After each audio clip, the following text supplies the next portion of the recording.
Hi guys, Kpro here. I want to demonstrate a little app I put together called Workbench Wizard. It's an installation wizard for Workbench that I think is really going to help people get up and running quickly when they start scripting for Dayz. I put it up on my GitHub, so let's download that now. Just click into it, and then you go to code, and I'm going to download it as a zip. I'm just going to save this. We can put it anywhere at all we want. I'm just going to save this on my S drive, which is where I keep my Steam related stuff. We'll go ahead and extract it.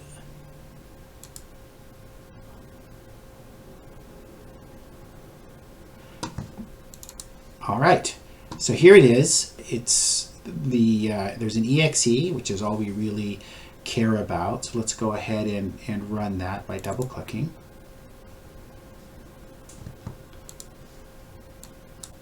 I think I can trust myself. All right, so here it is. It's up. It says there's a little red indicator here that says the game's not installed. I'm starting this from scratch. I haven't put the game on. It's what I recommend that you do, at least that you verify files. So if you haven't installed Dayz or Dayz tools, this is what you're going to see. Let's go ahead and exit out, and we'll install Dayz.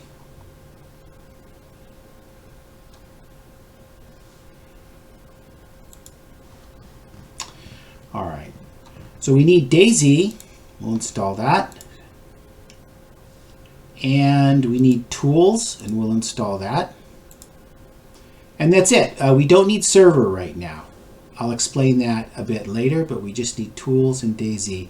I'm going to go ahead and pause the video while this downloads and installs, because that takes a little while, and then we'll move on. All right, that's done.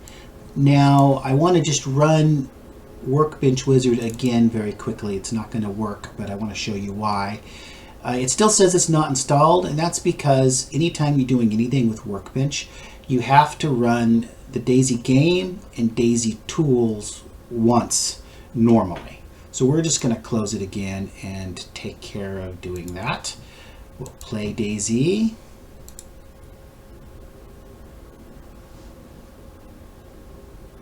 Let it come up all the way and then close out.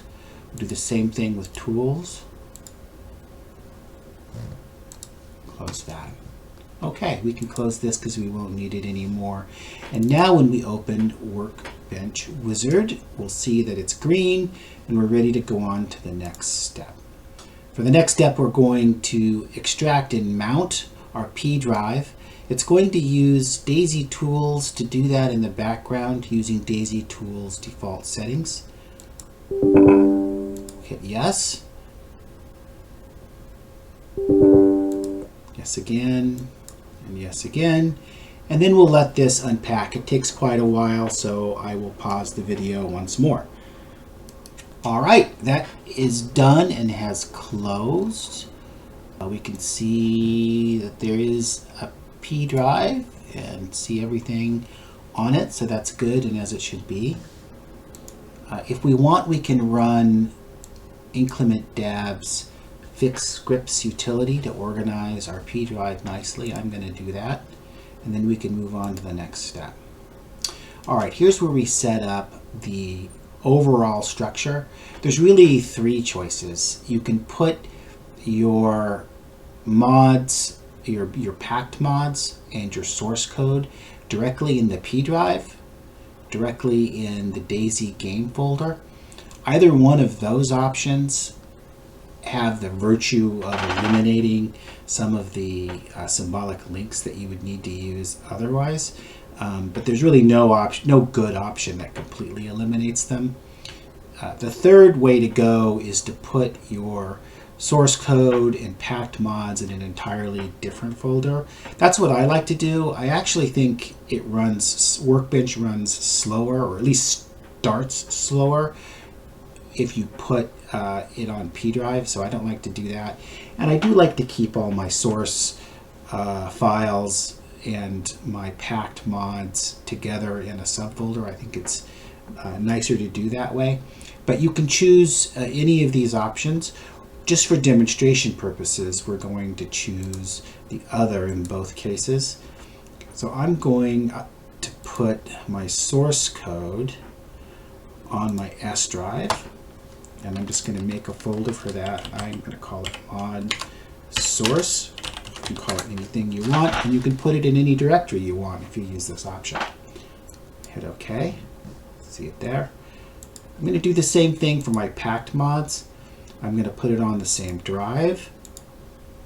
I'll create a new folder, and I'm going to call it mod packed. Hit OK. All right. Then we'll create the folders. I'll show you what it did. You can see on my S drive it put a packed and mod source. If I open up the mod source, we'll see that it already created the first mod folder there, and it has the packed folder with the add-ons in mod packed. So the next step is to copy the template files. What I've done is created and packaged the template files that are used in the BI's tutorial and also my tutorial video, and we can just copy them directly in. You'll see that they appear here. Now we're also going to copy the server files, and to get to that we'll need to browse to the Dayz directory.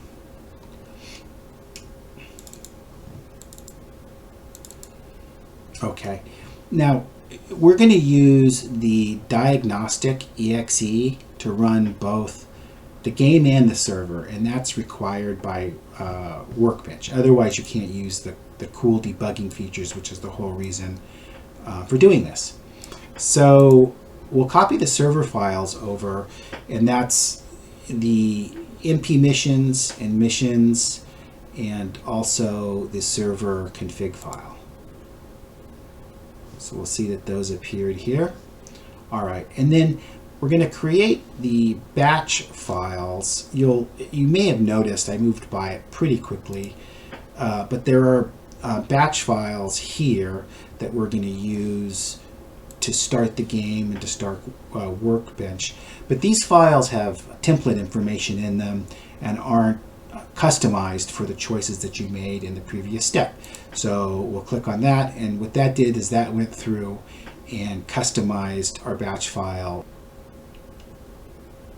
All right, let's go to the next step. Now,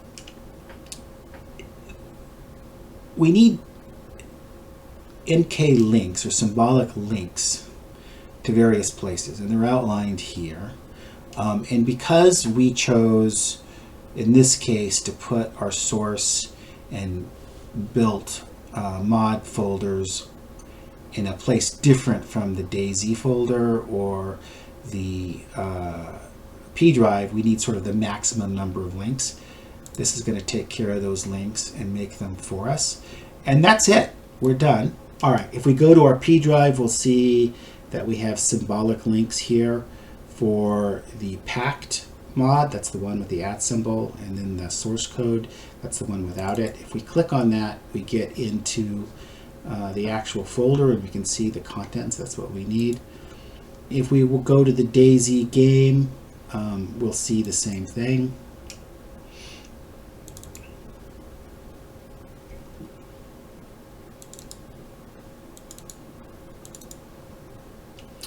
And we see that we have a link to the source code and a link to the scripts folder on the P drive. And this is what actually has all of the game files in it, organized nicely thanks to Dab's fix scripts. Now let's see if it works. To do that, we go to our source folder, and here we have our batch files. And I'll open one up to show you what I mean. If we open up the Start Tutorial Workbench,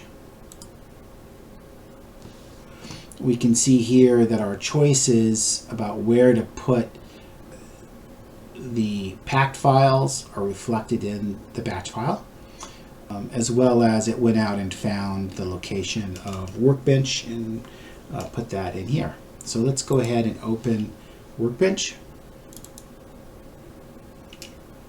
Actually, I'm making a mistake. First, we need to build the mod, and I created a build bat, which will have, again, that was also customized. So we should be able to just click on this. It will use the tools. It will use the tools add-on builder to build that, and we should be able to look in the add-ons and see that we just created a built PBO. And now that we built the PBO, we can open up the tutorial.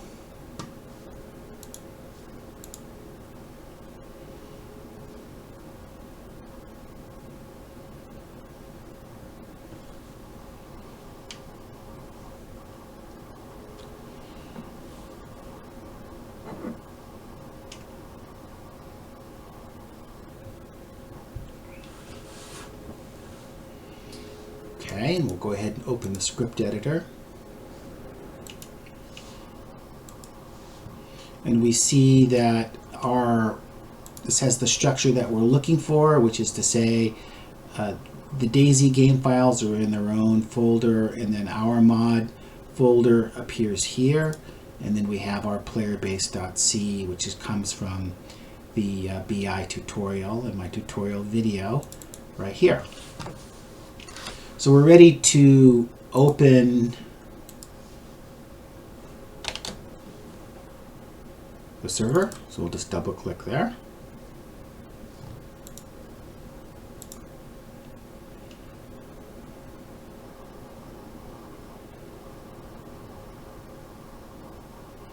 We'll let the server, I like to wait until it gets to the missions, which is what's going to happen next, and then I run the game bat.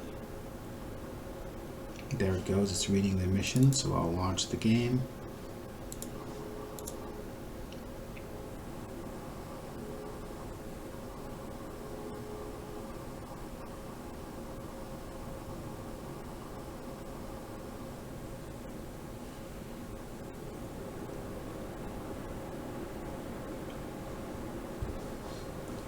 First time we're doing it, so I have to let it pass my firewall, so I will do that.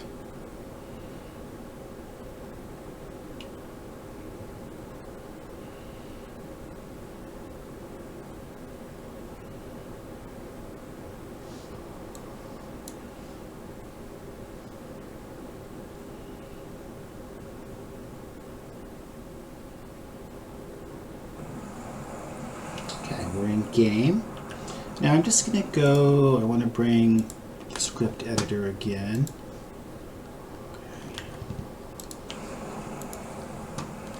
I'm going to jump, and if you've done the tutorial, you know that that's what this does. When you hit jump, it prints a message over here into the output. It says pirate wife. I don't know why I thought that was funny. We're going to test the hot loading by changing a pirate wife to life. We'll go to the debug, recompile on host. Come back to the game, and when we jump, it should say pirate life, and indeed it does.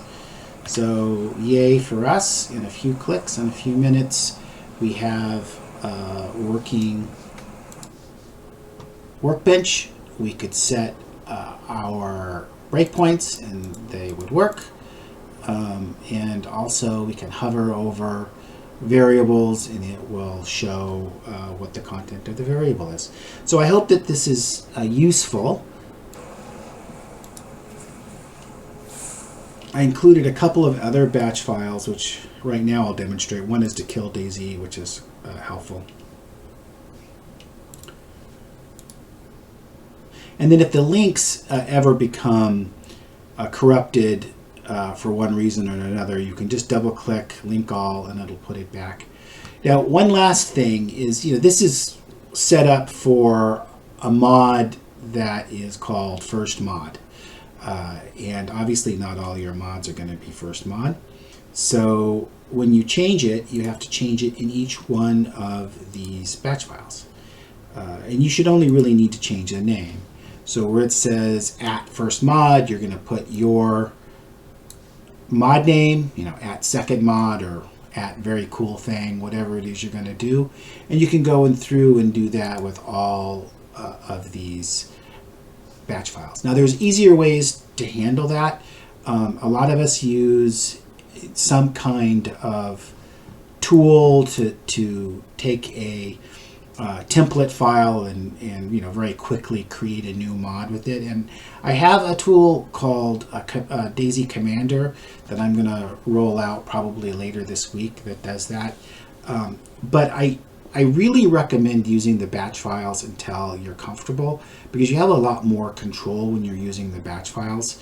And after you've done that for a while, then you sort of graduate to an easier system. But you just kind of want to make sure you understand what's going on with it. So anyway, I hope that you enjoyed this, and I look forward to hearing your comments. Thank you.